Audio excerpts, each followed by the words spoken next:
বলি হ্যাঁ গোকুল কুলি কাকিমা, কোথায় যাচ্ছে না তো খুশি হয়ে?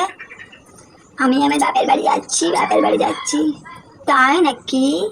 বাপের বাড়ি যেতে হলে একটু সাজগোজ করতে হবে কেন? হ্যাঁ, তোর কি হচ্ছে? আমি সাজগোজ করছি তো।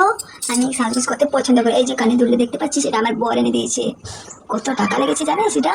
5 লাখ টাকা দিয়ে নিয়েছে, 5 লাখ। হ্যাঁ, এই যে কানে দুলটা তোর কাছে আছে? তোর কাছে তো নেই, কই দেখা দেখি। কই দেখতে পাচ্ছি না, তুই তো কোনোদিন পড়িস না। দেখা না কলকলি কাকিমা, আমার এত টাকা নেই গো, আমার বরের এত টাকা নেই যে আমার পর আমাকে কিনে দেবে। আমার যেটুকু আছে আমি তাতে খুঁজছি।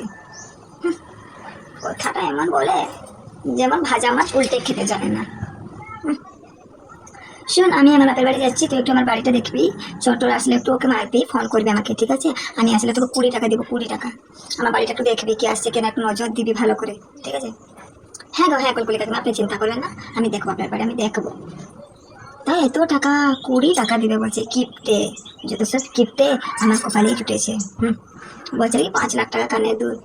5 লাখ টাকা এটা এমনি কানের দুলটা আবার বলে এনেছে। আমি তো আর চিনতে পারি না সোনা কোনটা নকল কোনটা, আমাকেও শিখাচ্ছে। হুম, না না না না না, আজকে আমি যাবো আমার বাপের বাড়ি ঘুরতে। আমি এই যে হারটা পরে নিবো এখন, কানের দুলগুলো কেমন লাগছে, হাতে চুড়ি। আমার বাপের বাড়ি যাবো আমি তো, তার জন্য খুব খুশি, খুব খুশি আজকে, আমি খুব খুশি।